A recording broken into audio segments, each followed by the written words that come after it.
গভীর রাতে আপনি ঘুমাচ্ছেন আর হঠাৎ অনুভব করলেন কেউ যেন এসে আপনার বিছানার উপর বসেছে। বিছানাটা একেবারে ভেতরের দিকে দেবে গেল আর আপনি স্পষ্টভাবে সেই শ্বাস নেওয়ার শব্দ অনুভব করতে পারছেন। যাই হোক, সে ঠিক আপনার বিছানাতে বসে শ্বাস নিচ্ছে। চোখে কিছু দেখা যাচ্ছে না, কিন্তু তার উপস্থিতি পুরোপুরি টের পাচ্ছেন। এ ধরনের কিছু ঘটনা আমি ইউটিউবে আপলোড করেছি, যা মানুষ নিজের অভিজ্ঞতা বলে আমার সাথে শেয়ার করেছে। ভাবলে অবাক লাগে, যাদের সঙ্গে সত্যি এমন ঘটনা ঘটে তাদের তখন কি অবস্থা হয়। চলুন এবার ঘটনার দিকে যাই। এই ঘটনা ঘটেছিল আমার চাচার সঙ্গে। আজও যখন আমাদের ঘরে এই ঘটনার কথা ওঠে সবাই চুপ হয়ে যায়। ঘটনা 1999 কিংবা 2000 সালের। তখন আমার চাচা করাচির সাইড এরিয়ার একটা ফ্যাক্টরিতে কাজ করতেন। নতুন নতুন বিয়ে হয়েছে, তাই কয়েকদিন পর পরই তিনি স্ত্রীকে নিয়ে পাঞ্জাবে নিজের গ্রামে যাচ্ছিলেন।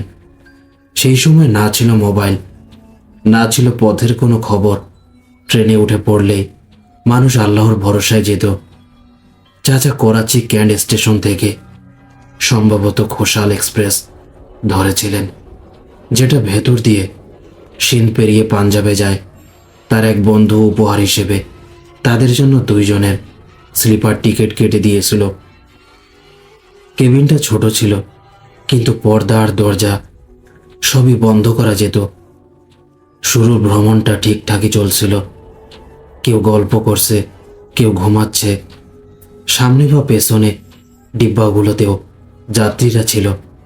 তাদের পেছনে ডিব্বায় জীবন্ত পশু, ছাগল, গরু, কুকুর ইত্যাদি তোলা ছিল।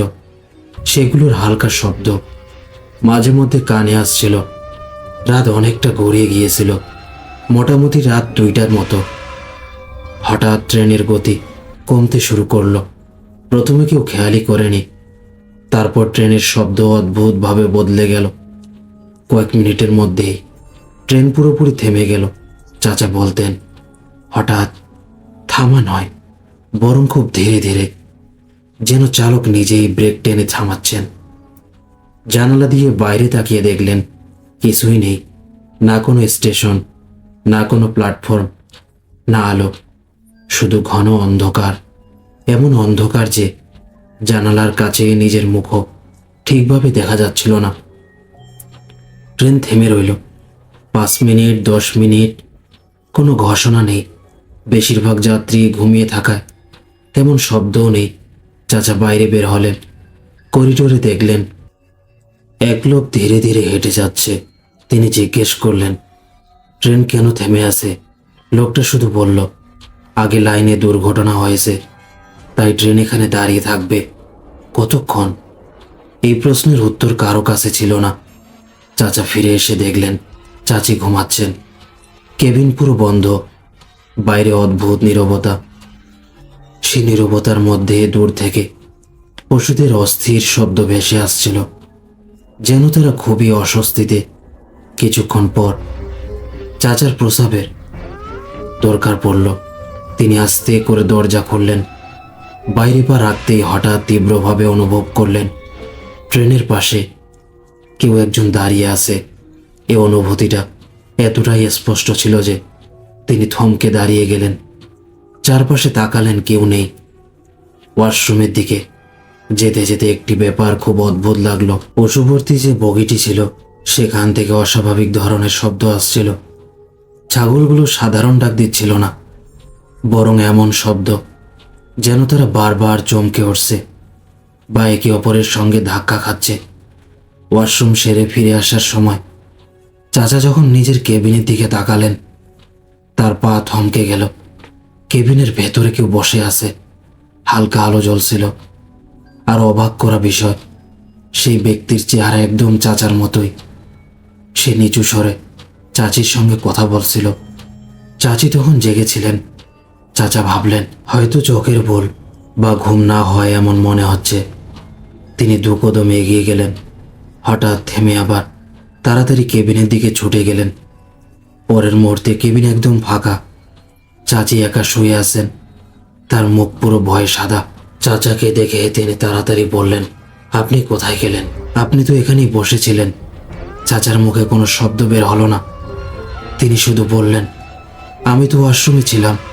চাচি সঙ্গে সঙ্গে বললেন, না, আপনি এখানেই ছিলেন। আপনি নিজেই বললেন ট্রেন হয়তো সকালের আগে চলবে না। চাচা বললেন। এই কথাটা শুনে তার হাত কাঁপতে শুরু করেছিল। তিনি ভেতর থেকে দরজা বন্ধ করে দিলেন। কিছুক্ষণ পর কেবিনের বাইরে হালকা একটা শব্দ হলো, যেন কেউ দাঁড়িয়ে আছে দরজার ঠিক সামনে। চাচা বলেন, সেই জায়গাটা এত নির্জন, এত অন্ধকার ছিল, বাইরে তাকালেই মনে হতো চারদিকে কোনো মানুষই নেই। দূর দূরান্তে একটাও লোকজনের অস্তিত্ব নেই। তবু কারো যেন কেবিনের সামনে দাঁড়িয়ে থাকার অনুভূতি হচ্ছিল। ঠিক তখনই পশুদের বগি থেকে হঠাৎ তীব্র শব্দ উঠল। ছাগলগুলো যেন পাগলের মতো চেঁচাচ্ছিল। এগুলোকে সাধারণ ভয়ের ডাক বলা যায় না, বরং এমন মনে হচ্ছিল কেউ যেন তাদের ভয় দেখাচ্ছে। কেউ বলল, এই পশুগুলো এমনভাবে চিৎকার করছে কেন? চাচার কাছে এর কোনো উত্তর ছিল না। ওই সময় কেবিনের দরজার ঠিক বাইরে কারো শ্বাস নেওয়ার শব্দ শোনা গেল, একেবারে কাছে। দরজা হালকা কেঁপে উঠল, কিন্তু খুলল না। চাচা আস্তে করে বললেন, কেউ আসো বাইরে। কোনো উত্তর নেই। চাচা বলেন, দরজার বাইরে যে শ্বাসের শব্দটা এসেছিল, তারপরে হঠাৎ সব কিছু চুপচাপ হয়ে গেল। না কোনো পায়ের শব্দ, না কোনো পশুদের আওয়াজ। এমন গভীর নীরবতা যে তারা নিজেরাই নিজেদের নিঃশ্বাস শুনতে পাচ্ছিলেন। চাচা জানালার দিকে তাকালেন। বাইরে অন্ধকার, একই রকম গভীর। ট্রেনের ভেতর কোথাও কোনো ঘোষণা নেই। কিছুক্ষণ পর পশুদের বগি থেকে আবার শব্দ এলো, কিন্তু এবার শব্দ আলাদা। ছাগলগুলো আর চেঁচাচ্ছিল না, বরং এমন শব্দ যেন তারা পিছিয়ে যাচ্ছে। লোহার শিকল টানাটানির শব্দ শোনা গেল, তারপর একটা প্রবল থাম। চাচা বলেছিলেন, ওই শব্দের মধ্যে যেন ভয় মিশেছিল, যেন সব পশু একসঙ্গে পিছিয়ে গেছে কিছু দেখে। চাচি আস্তে বললেন, দরজা বন্ধই রাখুন, বাইরে ঠিক লাগছে না। চাচা ভাবলেন হয়তো কোনো রেলওয়ে কর্মচারী আসবে, কিন্তু করিডোরে কাউকে দেখা গেল না। হঠাৎ পুরো ডিব্বার আলো 1 সেকেন্ডের জন্য বন্ধ হয়ে গেল, তারপর আবার জ্বলে উঠল। সেই 1 সেকেন্ডে চাচি চাপা একটা চিৎকার করে ফেললেন। চাচা জিজ্ঞেস করলেন, কি হলো? চাচি কাপা গলায় বললেন, লাইট যখন বন্ধ ছিল ঠিক সেই মুহূর্তে কেউ দরজার ভেতরে দাঁড়িয়েছিল। চাচা সাথে সাথে চারদিকে তাকালেন, দরজা বন্ধ, কেউ নেই। চাচি নিজের মনে বললেন, হয়তো ভয়ে ভুল দেখছি। কিন্তু পরের কথাটি তাদের একদম নিস্তব্ধ করে দিল। চাচি বললেন, ওটা আপনার মতো ছিল না, কিন্তু কারো মতো ছিল না। চুল ছিল লম্বা, আর মুখটা খুব কাছে ছিল। চাচা সঙ্গে সঙ্গে আয়াতুল কুরসি পড়তে শুরু করলেন। ঠিক তখনই করিডোরে স্পষ্ট পায়ের শব্দ শোনা গেল, কেউ হাঁটছে। চাচা একটু দরজা খুলে দেখলেন সামনে এক রেলওয়ে কর্মচারী দাঁড়ানো, তার হাতে টর্চ। চাচা তাড়াতাড়ি জিজ্ঞেস করলেন, ট্রেন কবে ছাড়বে? কর্মচারী চারদিকে তাকিয়ে নিচু গলায় বলল, দরজা বন্ধ রাখুন, বাইরে বের হবেন না। চাচা জিজ্ঞেস করলেন, কেন? কর্মচারী কোনো উত্তর না দিয়ে দ্রুত চলে গেলেন। এই জায়গা ঠিক নয়।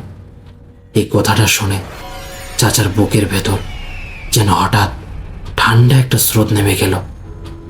কর্মচারী শুধু এতটুকুই বলেছিল। চাচি জিজ্ঞেস করলেন, এটা কোথায়? চাচা সত্যি কোথায় বললেন, আমি নিজেও ঠিক জানি না। মনে হয় সিন্ধুর কোনো ভেতরের নির্জন এলাকা, কোনো পুরনো ট্রাকের পাশে। চারপাশে ঝোপঝাড়। ঠিক তখনই পশু ভর্তি বগি থেকে একটা প্রচণ্ড শব্দ হলো, যেন কেউ কাঠ বা লোহার ওপর জোরে আঘাত করছে। ছাগলগুলো একসঙ্গে চেঁচিয়ে উঠল। ওই চিৎকার এত তীব্র ছিল যে পাশের বগির যাত্রীরাও ঘুম থেকে জেগে উঠল। করিডোরে ফিসফাস শুরু হলো, কিন্তু কেউই বাইরে যেতে সাহস পেল না। চাচা সাহস করে কেবিনের পর্দা একটু সরিয়ে বাইরে তাকালেন। পশুভর্তি বগির পাশে টর্চের হালকা আলোয় একজন মহিলা দাঁড়িয়ে। চাচা বলেন, আমি বলতে পারি না সে সাধারণ মহিলা ছিল কিনা, কিন্তু সে সোজা দাঁড়িয়ে ছিল না, যেন শরীরের ভার একদিকে ঝুলে আসে। তার চুল এলোমেলো, মুখের অর্ধেক ছায়া ঢাকা। সে পশুদের দিকে তাকিয়েছিল। হঠাৎ সে ধীরে ধীরে মাথা তুলতে লাগলো। চাচা তৎক্ষণাৎ পর্দা নামিয়ে দিলেন। তার বুক ধড়ফড় করতে লাগলো। চাচি ভয়ে জিজ্ঞেস করলেন, কি দেখলেন? চাচা কোনো উত্তর দিলেন না, শুধু দরজা শক্ত করে বন্ধ করলেন। কয়েক মিনিট পর কেবিনের দরজায় হালকা নক। একবার দুইবার চাচি কান্না শুরু করে দিলেন। চাচা জোরে বললেন, কে? বাইরে থেকে এক নারীর গলা, অস্বাভাবিক রুক্ষ, শুকনো গলা। দরজা খোলো। চাচা বলেন, ওটা মানুষের মতো ছিল, কিন্তু গলা বলার ভঙ্গি এমন যেন কথা বলাটা বলে গেছে। চাচা দরজা খুললেন না, আয়াতুল কুরসি পড়তে থাকলেন। এই সময় পশুভর্তি বগি থেকে আবার শব্দ এলো, কিন্তু এবার চিৎকার নয়, পায়ের ঘষাঘষির শব্দ, যেন কেউ মাটির ওপর খুব আস্তে আস্তে হাঁটছে। চাচা জানালার কাছে কান লাগিয়ে শুনলেন। শব্দটা নিচ থেকে আসছে, ঠিক ট্রেনের পাশে। তিনি মনে মনে ভাবলেন, এত উঁচু ট্রেনের পাশে কেউ হাঁটতে পারে কিভাবে? হঠাৎ শব্দটা থেমে গেল। তারপর জানালার ঠিক নিচে কারো লম্বা বিশৃঙ্খল চুল দুলে উঠল। ট্রেনে বসে আছেন, উচ্চতা অনেক, তবু কেউ জানালার পাশ দিয়ে হাঁটলে মাথা দেখা যায়, একদম তেমনই। পুরো মুখ দেখা গেল না, শুধু লম্বা জটলা চুল। চাচি জানালার দিকে তাকিয়ে হঠাৎ পিছিয়ে গেলেন। এটা এখানে কেন? চাচা বললেন, কি? চাচি কোনো উত্তর দিলেন না। তিনি শুধু জানালার দিকে তাকিয়ে রইলেন, যেন সেখানে কিছু এখনো দাঁড়িয়ে আছে। কয়েক সেকেন্ড পরে ঝোপঝাড়ের দিক থেকে স্পষ্ট শব্দ এলো। এইবার উচ্চারণ পরিষ্কার, চাচার নিজের নাম, অদ্ভুত ভঙ্গিতে উচ্চারিত, যেন কেউ অনেক দূরে আছে, কিন্তু গলা কানে লেগে গেছে। চাচি কান চেপে ধরলেন, ও তো তোমার নামও জানে। চাচা দেখলেন চাচির শরীর ঠান্ডা হয়ে যাচ্ছে, চোখ দুটি অদ্ভুত হয়ে উঠল। তিনি সোজা হয়ে বসলেন, যেন কাউকে অনুসরণ করতে বাধ্য হয়েছে। হঠাৎ তিনি বললেন, দরজা খোলো, আমাকে যেতে হবে। চাচা বললেন, কোথায় যাবে? বাইরে তো কিছুই নেই। চাচির কণ্ঠস্বর বদলে গেল। এটা আর তার নিজের গলা নয়, ও আমাকে ডাকছে। চাচার হাত কাঁপতে লাগলো। তিনি দরজাটা শক্ত করে ধরে রাখলেন। ঠিক তখনই করিডোরে দৌড়ানোর শব্দ। দ্রুত দৌড়াচ্ছে কেউ। আবার থেমে গেল। পশুভর্তি বগি থেকে অবিরাম শব্দ। ছাগলগুলো এই দিক থেকে ওই দিকে ছুটছে, শিকলগুলো ঝনঝন করছে। হঠাৎ চাচি চিৎকার করে উঠলেন, এত জোরে যে চাচার কান বাজতে লাগলো। তিনি মাটিতে লুটিয়ে পড়লেন। একবার উঠে বসার চেষ্টা করলেন, আবার পড়ে গেলেন। তার শরীর কাঁপতে লাগলো, যেন ঝাটকা খাচ্ছে। চাচা আতঙ্কে চিৎকার করে ডাকতে লাগলেন। চাচা চিৎকার করে বললেন, কেউ আছেন, সাহায্য করুন। কিন্তু কোনো উত্তর এলো না। মানুষদের যেন সাপ শুকে গেছে। সবাই দম মেরেছিল। ভয় এতটাই ছড়িয়ে পড়েছিল যে কেউ কথা বলতে সাহস পেল না। কিছুক্ষণ পর করিডোরে একজন রেলওয়ে কর্মী দেখা গেল। সে একাই ছিল। কেবিনের ভেতর তাকিয়ে সে হঠাৎই পিছু হটে গেল। সে আতঙ্কিত গলায় বলল, এটা এটা কি হয়েছে? চাচা বললেন, আমি জানি না কি হয়েছে ওর। রেলওয়ে কর্মী কিছু একটা পড়ল। ধীরে ধীরে চাচির দেহ শান্ত হয়ে এলো। শ্বাস চলছিল, কিন্তু চোখ বন্ধ। ট্রেন তখনও ওই ভয়ঙ্কর অন্ধকারে একই জায়গায় দাঁড়িয়ে। চাচা বলেন, আমরা বারবার ভাবছিলাম হয়তো সব ঠিক হয়ে গেছে, কিন্তু প্রতিবারই নতুন কিছু আবার শুরু হয়ে যেত। জানালার বাইরে হাঁটার শব্দ, আমার নাম ধরে ডাকা, পশুদের অদ্ভুত অস্থিরতা, সব একই অন্ধকারে একই জায়গায়। চাচা বলেন, তারপর সময় যেন থেমে গেল। ট্রেন স্থির, বাইরে একই অন্ধকার, কোনো ঘোষণা নেই, কোনো ইঞ্জিনের শব্দ নেই। চাচির নিস্তব্ধতা ভালো লাগছিল না। তার শ্বাস খুব হালকা হয়ে গিয়েছিল, যেন ঘুমিয়ে আসেন, কিন্তু ঘুমের মতো নয়, কিছু অস্বাভাবিক। চাচা কয়েক ফোঁটা পানি ছিটালেন।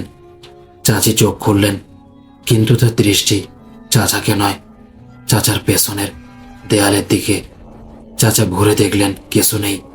চাচি কাপা গলায় বললেন, ওইখানে আছে। চাচা বললেন, কোথায়? চাচি কেবিনের যে কোণাটায় আলো কম পড়ে সেটার দিকে আঙ্গুল তুললেন। চাচা প্রথমে কিছুই দেখলেন না, কিন্তু তিনি স্পষ্ট অনুভব করলেন কেবিনের হাওয়াই বদলে গেছে, ভারী ঠান্ডা, শ্বাস নিতেও কষ্ট। ঠিক তখনই বাইরের জানালা, বারবার আবার হাঁটার শব্দ, এবার ধীরে নয়, বরং টান টান বিরক্ত জোরালো শব্দ, যেন কেউ ট্রেনের পাশে নয়, ট্রেনকে ঘিরে ঘুরছে। চাচি হঠাৎ উঠে বসলেন, তার কণ্ঠস্বর বদলে গেছে। এটা তার নিজের গলা নয়। তিনি বললেন, দরজা খোলো, ও অপেক্ষা করছে। তারপর তিনি একটা অদ্ভুত অমানসিক হাসির মতো শব্দ করলেন, যেটা কোনোভাবেই তার নয়। চাচা বলেন, জীবনে এমন ভয়ঙ্কর শব্দ কোনো মানুষের মুখে শুনিনি। হঠাৎ চাচি দরজার দিকে ঝাঁপিয়ে পড়লেন। চাচা সমস্ত শক্তি দিয়ে তাকে ধরে রাখলেন। চাচির শরীর তখন পাথরের মতো শক্ত, অস্বাভাবিকভাবে টান টান। ঠিক তখনই পশু বোঝাই বগি থেকে একটা তীব্র ধাক্কার শব্দ, ছাগলগুলো একসঙ্গে চিৎকার, জানালা কাঁপে, শিকল ঝনঝন করে ওঠে। চাচি এমন চিৎকার করলেন যে চাচার কানে যেন বাজ পড়ল। করিডোরে হইচই শুরু হয়ে গেল। 2 থেকে 3 জন যাত্রী ছুটে এসে জড়ো হলো। একজন রেলকর্মীও আবার এলো। সে কেবিনে উকি দিতেই তৎক্ষণাৎ পিছিয়ে গেল। তার মুখ ফ্যাকাশে হয়ে গেল। সে বলল, ওই তো। চাচা বললেন, কে ওই? রেলকর্মী কাপা গলায় বলল, এই জায়গায় আগেও এমন ঘটনা ঘটেছে। সে ইশারা করে বলতে লাগলো, ওনাকে মাটিতে শুইয়ে দিন, আমি কিছু পরব। চাচা চাচিকে শুইয়ে দিলেন। রেলকর্মী কিছু পড়তে শুরু করলো। পড়ার সঙ্গে সঙ্গে জানালার বাইরে হাঁটার শব্দ আরো জোরে, আরো রাগী হতে লাগলো, যেন কেউ বাইরে দাঁড়িয়ে ক্রোধে ফুঁসছে। তারপর হঠাৎ সব চুপ। চাচি অজ্ঞান, শ্বাস আছে। রেলকর্মী বলল, দরজা বন্ধ রাখুন, দিনের আলো না আসা পর্যন্ত একদম বাইরে যাবেন না। ট্রেন কতক্ষণ দাঁড়িয়ে থাকবে আমি জানি না। এই রাত যেন শেষই হচ্ছে না। কিছুক্ষণ পর চাচির জ্ঞান ফিরল। চোখ খুলেই তিনি প্রথম যে কথা বললেন, ওই মেয়েটা, ও ঝোপের পাশে বসে আছে। চাচা বললেন, কোন মেয়ে? চাচি বললেন, যার চুল মাটিতে লাগে এবং চোখ দুটি পুরো কালো। চাচার বুক হো হো করে উঠল, কারণ এই একই চেহারা তিনি নিজেও দেখেছিলেন। চাচি বললেন, ও আমাকে বারবার ডাকছিল, বলে এদিকে আসো, এখানে কেউ দেখবে না। এরপর চাচা চাচিকে এক মুহূর্তের জন্য একা রাখেনি। 2 জন হাত ধরে বসেছিলেন, ভয়, অন্ধকার আর অজানা উপস্থিতিকে মুখোমুখি করে। চাচা বলেন, কিছুক্ষণ পর চাচির অবস্থা ধীরে ধীরে একটু ভালো হতে লাগলো। তার নিঃশ্বাস স্বাভাবিক হচ্ছিল, শরীরের টান কমে যাচ্ছিল, চোখও আধ বুঝো যেন ঘুম আসছে। রেলওয়েওয়ালা লোকটাও কিছুক্ষণ পর আবার চেক করতে এলো। অবস্থা দেখে বলল, এগুলোকে এখন কমাতে দিন, শরীর অনেক ক্লান্ত হয়ে গেছে। চাচা চাচিকে আস্তে করে কেবিনের বেডে শুইয়ে দিলেন, কম্বল গা পর্যন্ত টেনে দিলেন, নিজেও শুয়ে পড়লেন। অনেকক্ষণ পর্যন্ত ঘুম এলো না। বারবার চাচির নিঃশ্বাস দেখছিলেন, কখনো দরজার দিকে তাকাচ্ছেন, কখনো জানালার দিকে। বাইরে তবুও সেই একই ভয়ঙ্কর নীরবতা। এমনকি পশুবাহী বগি থেকেও আর একটাও শব্দ আসছিল না। ট্রেন এখনো যেখানে ছিল সেখানেই দাঁড়িয়ে, যেন সময় থেমে গেছে।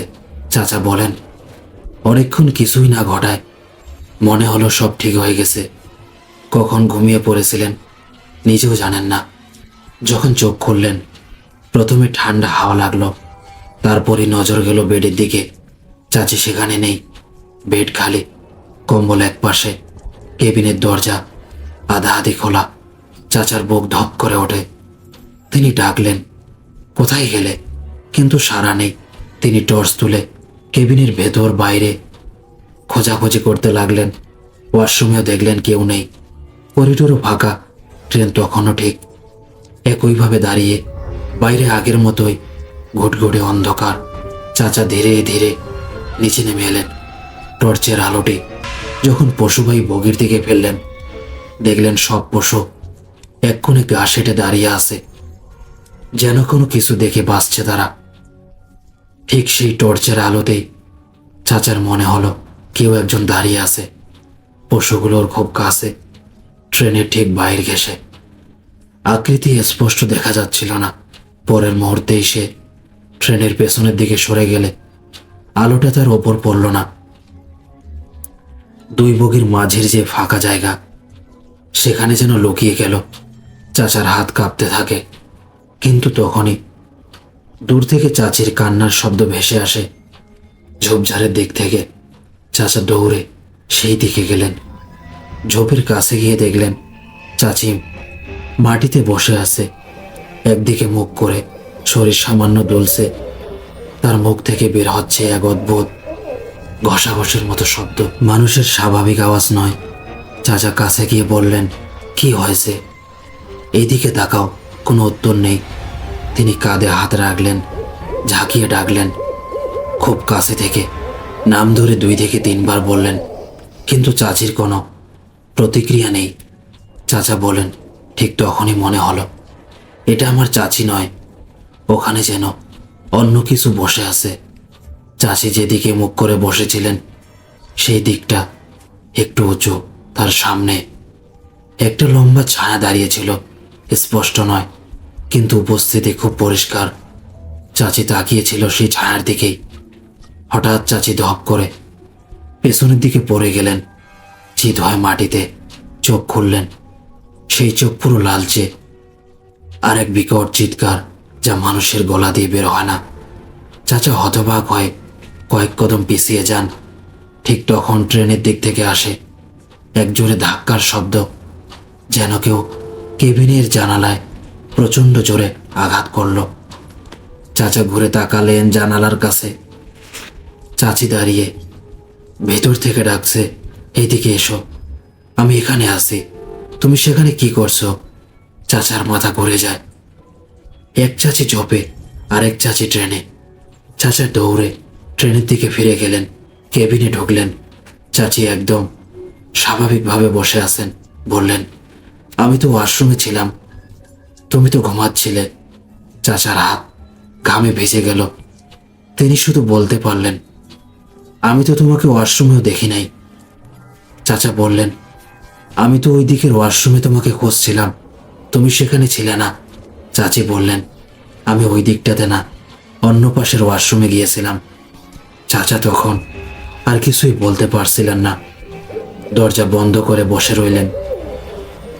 বাকি রাত সেই ভয়াবহ আতঙ্কে কেটেছিল।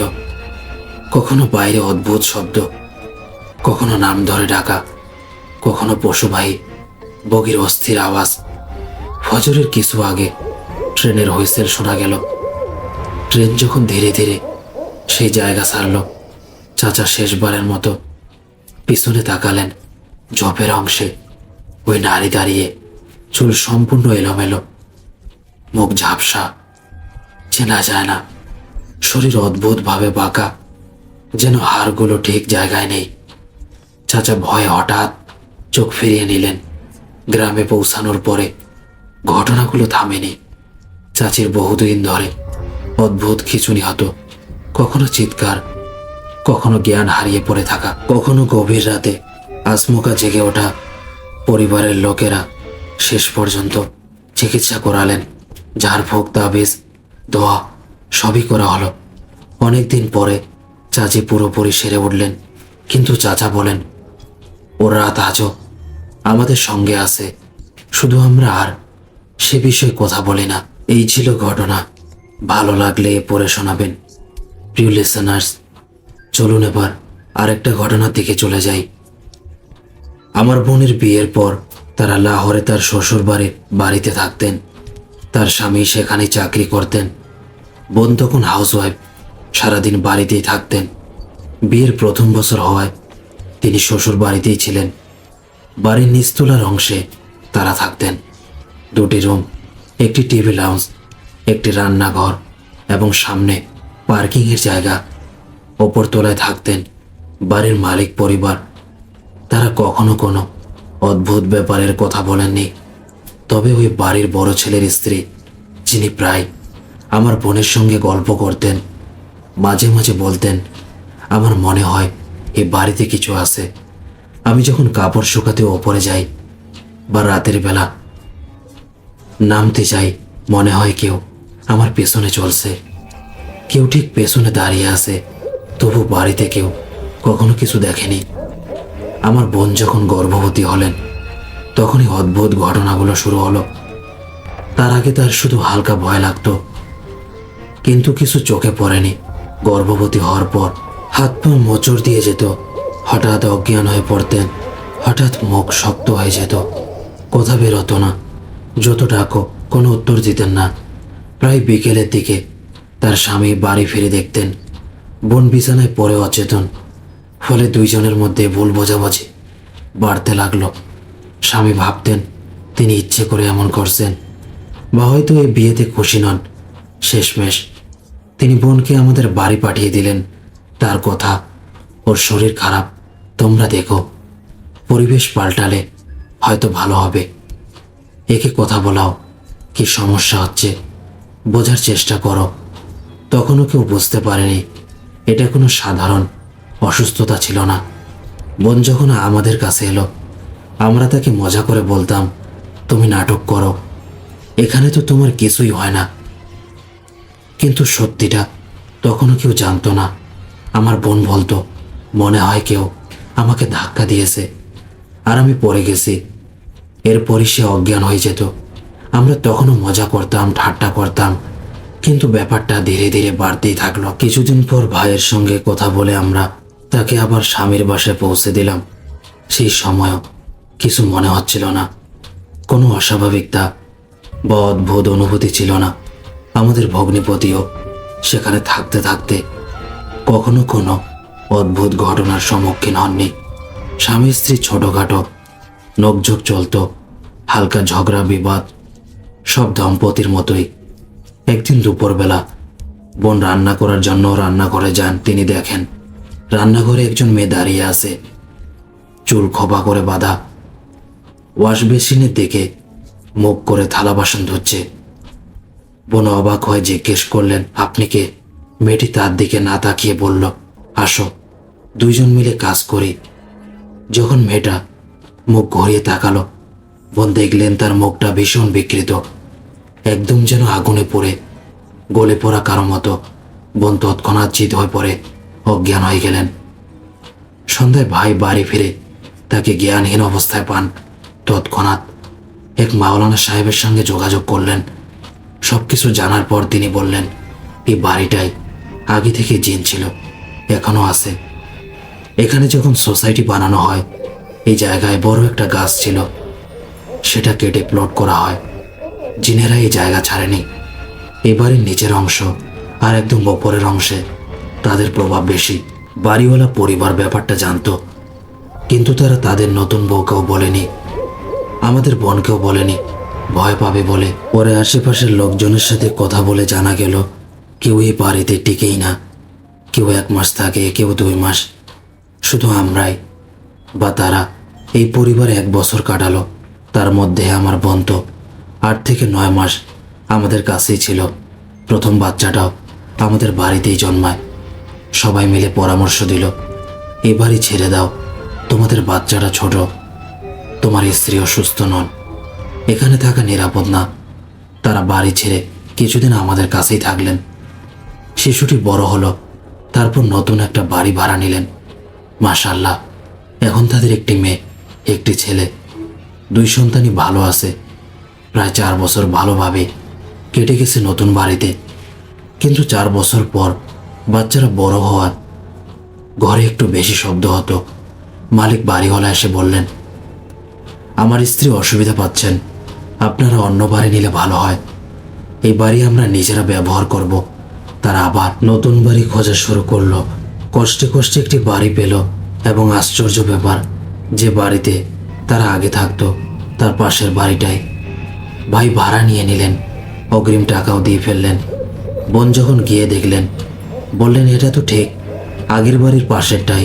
ভাই বললেন, সমস্যা তো ওই বাড়িতে ছিল, এটাতে তো না। তারা কোনো আলেম বা মাওলানার পরামর্শ না নিয়ে সরাসরি সেখানে থাকা শুরু করলেন। কিন্তু যাওয়া মাত্রই আবার একই সমস্যা শুরু হয়ে গেল। বোনের শরীর খারাপ হতে লাগলো, চোখে অদ্ভুত জিনিস দেখা, একাকী ভয় লাগা, অজ্ঞান হয়ে পড়া। তার ছোট ছেলে পর্যন্ত অদ্ভুত আচরণ শুরু করলো। সে বলতো, আমি ওই কোণে সেই আঙ্কেলকে দেখেছি। আমাদের ছোট বাচ্চা বলছিল, আমি সেখানে ওই ছোট বাচ্চাটাকে দেখেছি। মানে আসলে ওদের চোখে ওই সব জিনিস দেখা শুরু হয়ে গিয়েছিল। আর আমাদের সিস্টারের শরীরের অবস্থা খুব খারাপ হয়ে গেল। তার কন্ডিশন আগের মতোই হয়ে গেল, হাত পা শক্ত হয়ে আসা, শরীর মসরানো, হঠাৎ অচেতন হয়ে যাওয়া, কিছুই বুঝে উঠতে পারছিল না। তার হাজব্যান্ড বাসায় আসতেন, দরজা নক করতেন, কিন্তু ভেতর থেকে কেউ দরজা খুলতই না। 1-2 বার তো উনি দেয়াল টপকে ভেতরে ঢুকেছেন। ভেতরে এসে দেখেছেন সে সেইভাবেই অচেতন হয়ে পড়ে আছে, আর তার ছোট বাচ্চাটা আলাদা পাশে ঘুমিয়ে আছে। তারা আবার আমির সাহেবের সাথে যোগাযোগ করলেন। উনি বললেন, আপনারা তো খুব বড় ভুল করেছেন, আপনাদের তো ওই এলাকায় দ্বিতীয়বার যাওয়া উচিত ছিল না। আগে তো আপনাদের সমস্যা পরিষ্কার হয়ে গিয়েছিল, চিকিৎসা হয়েছিল, তাহলে আবার কেন সেখানে গেলেন? যাই হোক, তারপর তারা ওখান থেকে আবার বেরিয়ে আসে, তাদের তাবিজ দোয়া দেওয়া হয়। আলহামদুলিল্লাহ, এখন তারা পুরোপুরি ভালো আছে, বাচ্চাও ভালো, বোনও ভালো। তবে বোন এখন অনেক বিষয় আমাদের বলে না, বলে আমি এই বিষয় নিয়ে কথা বলতে চাই না। আমি বাসায় একা থাকি, ভয় লাগে। যেমন আমি আগের ঘটনায় বলেছিলাম, আমাদের শিকড় খানেওয়াল এলাকায়, সেখানে আমাদের পুরনো একটা বাড়ি আছে, যেখানে পুরো পরিবার একসঙ্গে থাকতো, সবাই আসা যাওয়া করত। রাতে খুব দেরিতে দরজাগুলো লাগানো হতো। বাড়ির বাইরে পুরুষরা অনেক সময় বসে থাকতো। পুরনো দিনের মতোই চা নাস্তা চলতো, অতিথিরাও আসত। সাধারণ রাত 12টা বা 1টার দিকে দরজা বন্ধ হতো। কিন্তু যদি কোনোদিন ভুল করে 12টার আগেই দরজা বন্ধ হয়ে যেত, ঠিক রাত 12টা বাজতেই বাড়ির মেইন দরজায় নক পড়তো। বারবার নক হতো, কে বলে জিজ্ঞেস করলে কোনো উত্তর আসতো না। দরজা খুলে দেখলে বাইরে কেউ নেই। দরজা বন্ধ করে ভেতরে ঢুকে তালা লাগাতেই আবার নক হতো। প্রতিদিন প্রায় 3 বার এমন নক দেওয়া হতো। ঠিক রাত 12টায় পুরো গলিতেই এমন অদ্ভুত ঘটনা ঘটত। একবার আমাদের কাজিন করাচি থেকে এসেছিল। সে ওই গলি দিয়ে দৌড়ে যাচ্ছিল। পাশের যে বাড়িটি আমাদের গেস্ট হাউসের মতো ব্যবহার হতো, যেখানে আন্টি থাকতেন, সেদিকে যাচ্ছিল। গলি পেরিয়ে মেইন রাস্তায় পৌঁছাতেই হঠাৎ পড়ে গিয়ে অচেতন হয়ে যায়। তাকে জ্ঞান ফেরানোর পর দেখা গেল সে তীব্র জ্বরে ভুগছে। ডাক্তার বললেন সব নরমাল, শুধু জ্বরটাই অস্বাভাবিকভাবে বেশি। 10 দিন ধরে প্রবল জ্বর ছিল। অবস্থা এতটাই খারাপ হয়েছিল যে তার বাবা মা পর্যন্ত ভয় ছুটে আসেন। মনে হচ্ছিল বাঁচবে না। পরে আমাদের একজন চাচা একজন মৌলভী সাহেবকে ডাকেন। তিনি দম কবজ করলেন এবং বললেন, এটা তাদের বাচ্চাদের পথের ওপর দিয়ে চলে এসেছে। তাদের এক বাচ্চা মারা গেছে, আর এটা তাকে ধরে নেওয়ার চেষ্টা করেছে। পুরো গলি জুড়েই জিনাসুর আছে। পরে তাকে দ্রুত সেই জায়গা থেকে সরিয়ে নেওয়া হয় এবং চিকিৎসা চলতে থাকে। এখন সে পুরোপুরি ভালো, বিয়ে হয়েছে, সন্তানও আছে, আলহামদুলিল্লাহ। প্রিয় লিসেনার্স, এই ছিল আজকের ঘটনা। আশা করি ঘটনাগুলো আপনাদের ভালো লাগবে। ঘটনাগুলো ভালো লেগে থাকলে সবার সাথে শেয়ার করবেন, ভিডিওটি লাইক করবেন এবং কমেন্টের মাধ্যমে জানাবেন। সবাই ভালো থাকবেন। আল্লাহ হাফেজ।